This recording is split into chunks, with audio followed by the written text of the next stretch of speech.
Coming to you live from the MediaPlex in downtown Windsor, this is a presentation of Sinclair College Journalism. Good evening, I'm Savannah Mills, and you are watching MediaPlex News Now.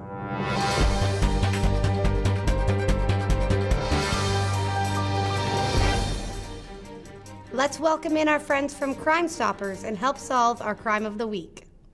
In light of holiday online shopping and home deliveries, we would like to remind our supporters to be on the lookout for Porch Pirates. A Porch Pirate is a person who steals newly delivered packages from other people's porches.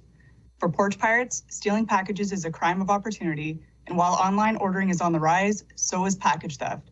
Protect yourself by being home for deliveries or choose to pick up packages at the nearest post office if not. If you see suspicious persons in your neighborhood or are aware of persons responsible for these crimes, please call your local police service, or you can contact Crime Stoppers at 519-258-TIPS or leave a tip online at catchcrooks.com. I'm Police Coordinator Sarah Werstein. Here at the MediaPlex, we have been taping John Fairley's face-to-face programs. Recently, he was joined by Mayor Drew Dilkins to talk about the Festival Plaza. We built this wonderful stage right along the water, and it is basically, people call it a heat island. It is basically a stage in the middle of an asphalt parking lot. And it was a great first step, but everyone knew from the time that, and I put my hand up to build it back when I was on council, everyone knew that further investments would have to happen over the course of time to improve that site. And so that conversation has been ongoing since the day that we opened the stage. And City Council back in 2015 had hired a consultant to go forward and look at what the options were in terms of a canopy. They prepared some initial drafts and design, which went back to City Council. Also went out for full consultation amongst the user groups, the people who are hosting events there.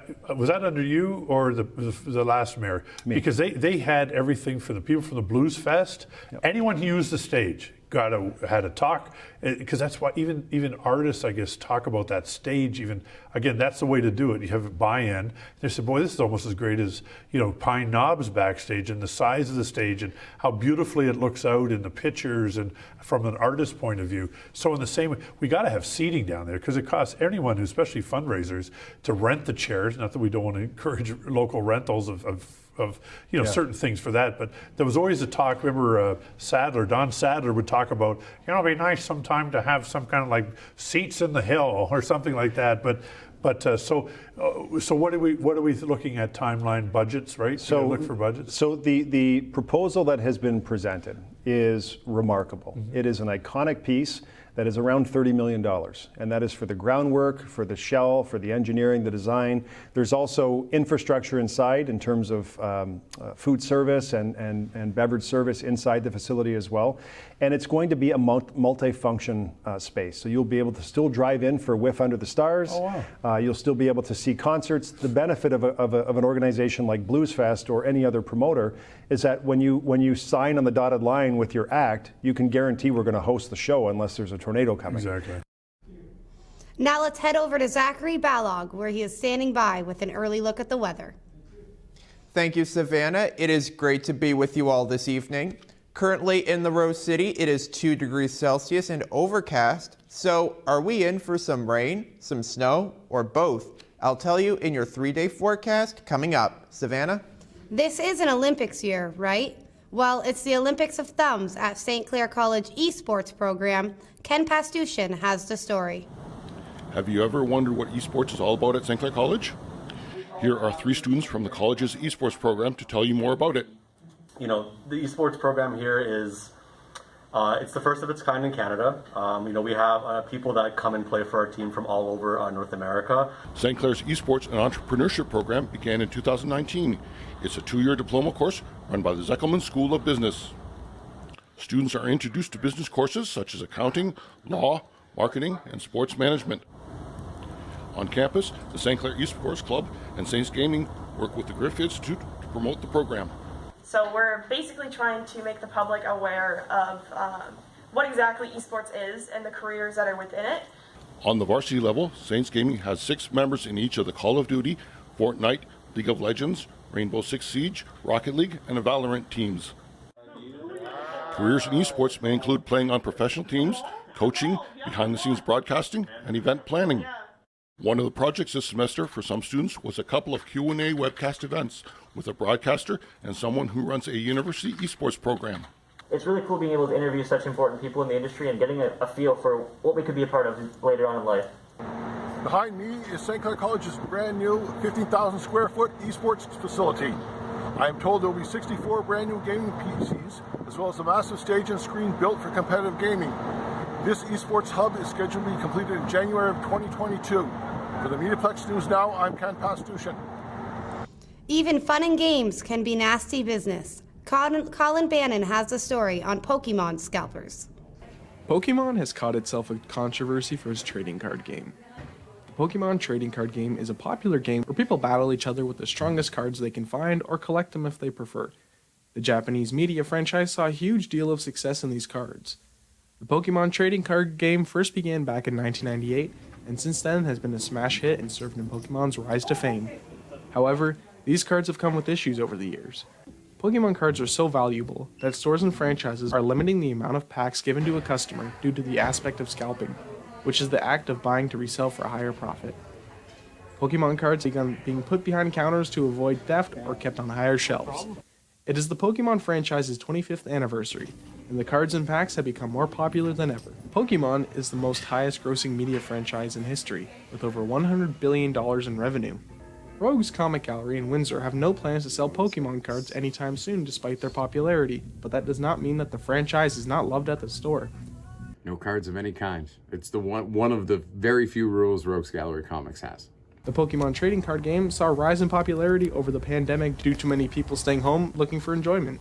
The Pokemon trading card game also holds value in cards, with some of them even going for over thousands of dollars, if not more. Pokemon fans, such as Ethan Valmasoy, are disappointed with the actions of scalping, as the cards instead go to someone reselling for profit rather than a child or fan. So a lot of the controversy, honestly, is like older people who want to make a quick buck off of these cards, and they want to like buy it and sell it as soon as it's out of stock. But like, it's honestly not good for like the community. I think everyone should have a chance to open it, especially like little kids. Whether collecting or playing with them, Pokemon cards have made their way to fans' hearts by catching them all. For MediaPlex News, I'm Colin Bannon. Lasalle is jumping aboard the Christmas spirit train with a light show of its own. Kayla Tarnowski reports. With the holidays just around the corner, Lasalle turned on their holiday lights for the first time last Friday. The new event includes more than just lights. On the weekends, they have vendors selling a variety of items from popcorn to ceramics. Ken Nickel is one of many parents who brought their children to the event. This is great. It's so good for the community and something to do. The kids love it, and it looks beautiful. LaSalle Holiday Lights Heritage Nights is located at the LaSalle Civic Center. If you want to come see the lights for yourself, they'll be turned on every night at 6 p.m. until January 9th. From MediaPlex News, I'm Kayla Tarnowski. Lots of snow and little sunlight can make us feel sad, or SAD, seasonal affective disorder. Gracie Lowe's has tips on how to stay jolly this season. The winter is known as the most wonderful time of the year, but things like holiday shopping, get-togethers, and COVID-19, it can be hard to stay both happy and healthy. Here are 5 tips to stay mentally healthy during the holiday season. 1. Manage your expectations. Remember that every year is different, and with COVID-19, plans and traditions are changing. 2. Pull back if you need to. If you feel anxious or unsure of what you have to do, take a step back and try and remember an activity that'll help you clear your mind. 3. Reach out to loved ones. The holidays are there to help connect us with our family and friends. Although shopping and planning for parties can be stressful, don't forget to keep in touch with your loved ones. 4. Monitor your moods. A lot of people can feel down during the holiday seasons. For many different reasons, make sure you watch your mood and remember you're not alone. Lastly, ask for help. The holidays are a lot, but it's also a time of spreading and receiving love. So don't be scared to reach out for help. Now that you have these holiday tips, go out there and enjoy your winter. For MediaPlex News, I'm Gracie Lowe's. Does a fake tree mean a fake Christmas? Isabella Spadafora helps you choose between plastic and fern. When it comes to the holidays, we decorate every inch of our homes to be the perfect display. The Christmas tree is the main event. So what is better, real or fake? Well, one big advantage of the fake tree is the longevity. Susie Palermo, an ER nurse at Met Hospital, has had her tree for over 20 years. For me, when I first got married, and that was a gift for us, and that my mom did that for all of our kids, because we're such, we love Christmas, so that was one thing that she did for us. On the other side, real trees bring in the sense of the season, and some say fake trees can be a hassle to put up. Tony Coppola's family owns Coppola Farms in Kingsville. One of the benefits of having a real tree in your home is it actually gives off that pine smell, that Christmas tree evergreen smell in your house. And people are always talking about that. Oh, they love to have a real tree because they could have, they have that sense of that smell when they come home. And I think it's just making it an outing for the day for the family. However, Coppola says a real tree takes 8 to 10 years to grow. Another drawback is the availability of a real tree. It may be hard to get one this year because of the shortage. Year after year, we got busier and busier and busier. But one of the reasons why the shortage really hasn't affected us is because we're not a wholesaler. We don't distribute to the big box stores. We're more of a family-run business. After weighing the pros and cons, which would you choose? From MediaPlex News, I'm Isabella Spadafora. St. Clair College is hosting a toy drive for the Christmas season. And as Gracie Lowe's reports, it is the students who help make things joyful. The season for giving back is here. With Christmas coming up next month, St. Clair College SRC is holding a toy and food drive to help those in need of a little holiday magic this season. The SRC initiative was started more than 18 years ago, and all the donations made go to St. Clair students. The toy and food drive started on November 1st and will continue to run until November 30th. Anyone who signs up will receive part of the donations. Angie Lopez is the Vice President of Student Affairs for SRC. We just wanted to provide some help with the students during the holiday season because, we spend a lot of money in food and stuff and presents. So we just want to help them out, and maybe someone that doesn't have the money to spend for the food, or we want to at least give something for the kids. The most important thing in Christmas is just have fun and be with the family, so that's why. So grab your laptop and your toys or food and make sure you sign up for the SRC Food and Toy Bank now. For MediaPlex News, I'm Gracie Lowe's. A Christmas favorite in Windsor is bright lights. Ravi Wijamana reports. Let there be light. After a year's absence, Windsor Bright Lights will be returning to Jackson Park. The light sculptures will be open to the public from December 2nd to January 9th. The theme for this year is Walking in a Windsor Wonderland, a guided path of displays capturing the identity of Windsor, Essex. Among the displays are fan favorites such as Candy Cane Lane, Santa's Stable, and Wish Upon a Star. New for this year is a holiday market titled We Made It, showcasing the produce and crafts of Windsor, Essex. Mary Catherine Croshaw is a master's student at Dublin University, Ireland. She says Bright Lights Windsor is an essential part of Windsor's communal life. Everybody loves it. I think it's becoming, this is the 3rd or 4th year that they've done it. It is kind of becoming an iconic Windsor holiday feature or staple. At launch in 2017, the City Council budgeted $1.5 million for the event. As the project unfolds, that investment will increase to $3 million. Keeping with COVID-19 precautions, the public will be required to wear masks at all times and maintain a distance of 2 meters. A map of the displays and vendors is available at the City of Windsor website. For MediaPlex News, I'm Ravishan Vijayman. The hotel industry is hopeful to be making a comeback this Christmas season, but the pandemic may force other options. Alexa Frazier reports. As the holiday season approaches and COVID restrictions being relaxed, will the hotel industry still be as popular as ever? There are some people that are opting out of the hotel stay and converting their vehicles into campers for a more economical vacation. Katie Jamont is a travel enthusiast who hopes to convert a truck into her own hotel one day. She wants to camp this winter in her vehicle. Or like car camping, which is kind of what I want to be doing. Not interested in the tent camping when it's winter, so we're looking to buy a truck, get a cap on it, put a bed in it, and make a camper out of a truck this winter, which I'm very excited about. Occupancy for hotels is 74% per night, with an average room being $130. Don't really have the funds to be staying in hotels all the time, so yeah. For MediaPlex News, I'm Alexa Fraser. Let's head back over to Zach, where he is standing by with a look at our 3-day forecast. Zach? On this date in 1925, an extremely rare late hurricane affected the west coast of Florida as it strengthened during the day. The storm made landfall very early on December 1st, south of Tampa Bay. But no hurricanes here. We just have some snow we got to talk about. Let's check that out in your 3-day forecast. On Wednesday, we have a mix of sun and cloud with a high of 6. Thursday, a chance of showers and a high of 9. Friday, chance for rain showers or flurries at a high of 4. And the flurry action stays with us all the way into the weekend and into early next week. Savannah? Well, it's not too early for St. Clair College's main campus to get ready for Christmas. Ken Pastushin reports.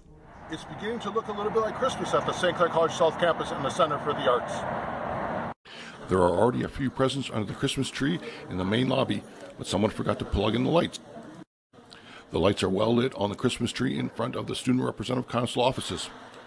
The SRC is also providing their annual toy and food drive service for St. Clair College students with families. SRC is doing a number of events for during Christmas. The most important event is our toy and food drive. Toy and food drive is basically the students who have kids and who are in need of food. So we do give food as well as toys, as well as some gift cards to the students who are in need. One way to alleviate stress before exams is to see a movie at the Chrysler Theater. A Christmas Story is playing on Friday, November 26th at 7:30. Admission is $7.95. Families can take their children to lunch and a movie with Santa on Saturday, November 27th at the Alumni Skyline Ballroom. The cost is $19.99 plus tax, and the movie is Elf. And on Fridays and Saturdays, on December 10th, 11th, 16th, and 17th at 7:30, the St. Clair Music Theater students are presenting their annual Christmas show.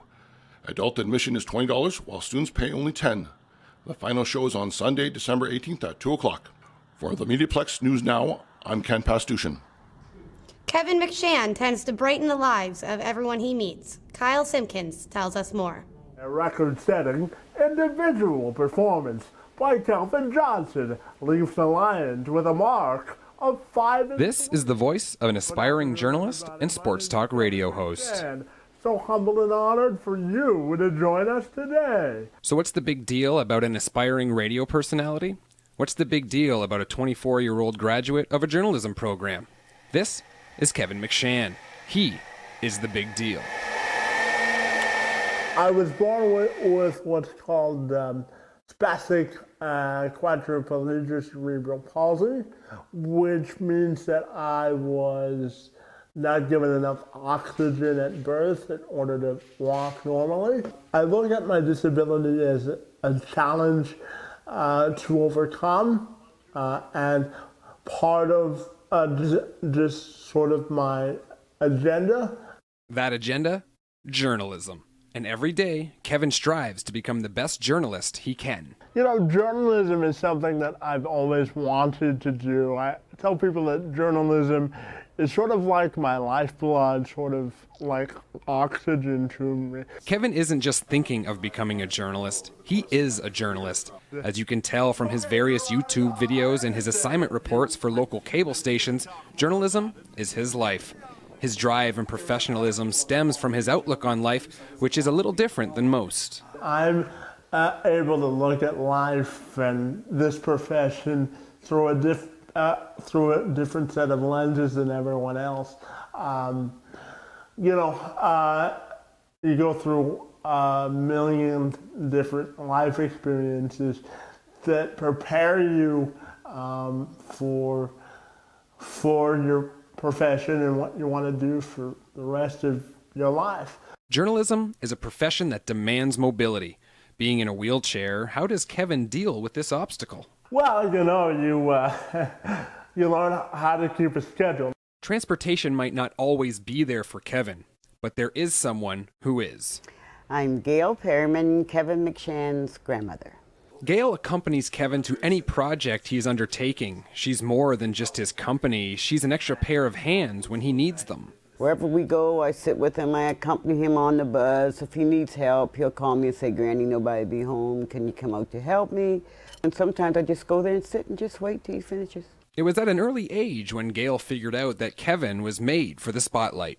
He had to be at least 1 or 2. He had the best personality. He couldn't talk too much, but he did some talking. He was downstairs one time and there was a game on. He was calling the games, hollering at the people the players for not doing like he thought they should do. And every game, all right, everybody, 3rd and 4, whatever he does. That's when I knew. I said, he's going to be something. So I wanted to see Kevin in action, doing what he does. So he invited me along to Community Living Windsor, where he was shooting testimonials for one of his projects.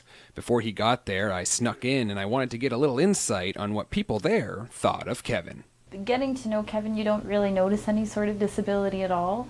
I think Kevin is a young man that has his mindset of doing exactly what he wants to do, and he does it, and he does it beautifully. He is bang on and has awesome journalistic kind of skills, and he's a pleasure to know. So what does the future hold for Kevin? I kind of have a hodgepodge of journalistic goals, but I would, if I had to narrow it down to 2, it would probably either to be a sports reporter or hosting my own sports radio talk show. So as Gail sees her grandson off from another assignment, no matter what happens in the future for Kevin, she knows he'll be inspiring somebody somewhere. Public relations is part of the family of programs offered here at the MediaPlex. Here's a look at every exciting thing that they do.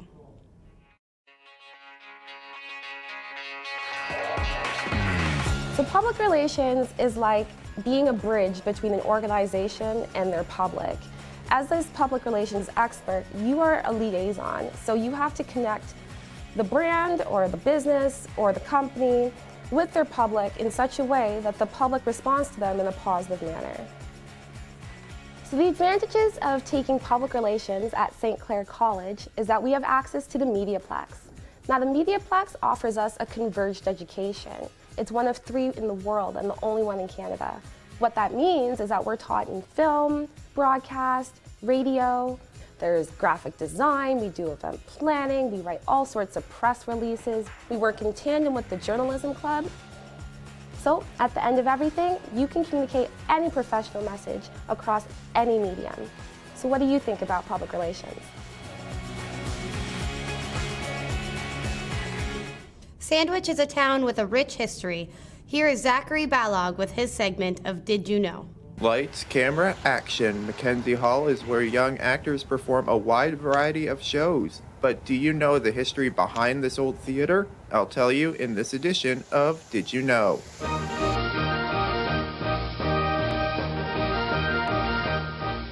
Mackenzie Hall, which is located here in Old Sandwich Town, was originally the Essex County Courthouse. The building was built by Alexander Mackenzie, and it was a symbol of the administration of justice during the province of Ontario's early years.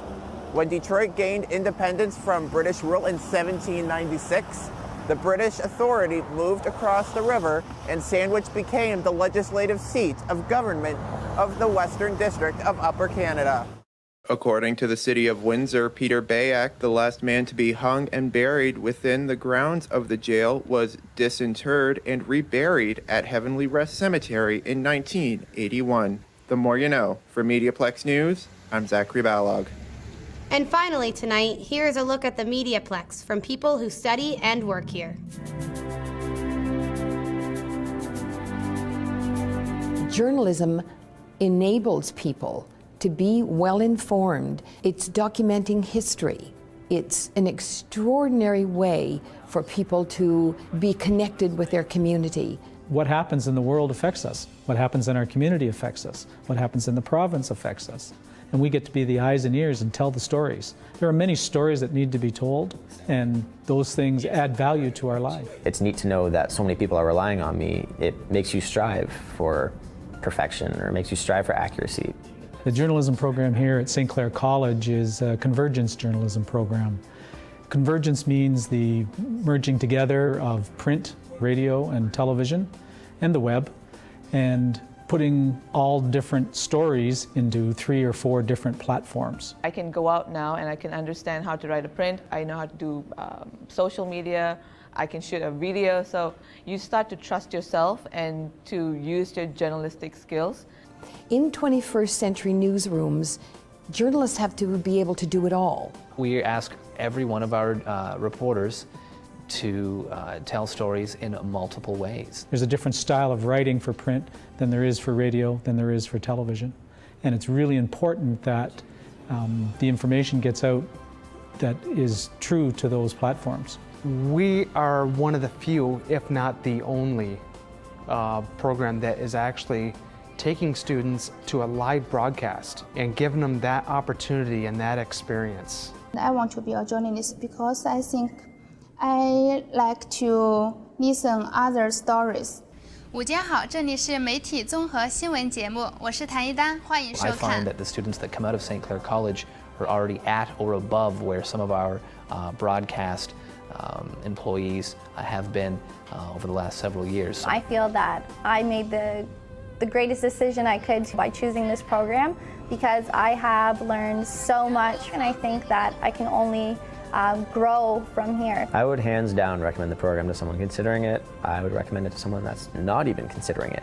They teach you such a vast array of different skills, different platforms, different things that you could really apply to so many different careers. Based on literally hundreds of interns I've seen over the years, St. Clair students are better prepared to go into the work environment in media than most students coming out of colleges and universities across North America. I think it's that very comprehensive curriculum that we have that creates converged journalists that sets this journalism school apart. If you like what we do here, then there's more. Every Friday at noon, we are live on CJAM. That's 99.1 FM, redefining radio in Windsor, Detroit. Join Zachary Balog, Riley Livingston, Maha Hussein, and Donna Tuckwell every Friday at noon for some news, views, commentary, and laughs. That's MediaPlex Friday Live on CJAM, the jammin' one. Thanks for tuning in. I'm Savannah Mills, and you've been watching MediaPlex News Now.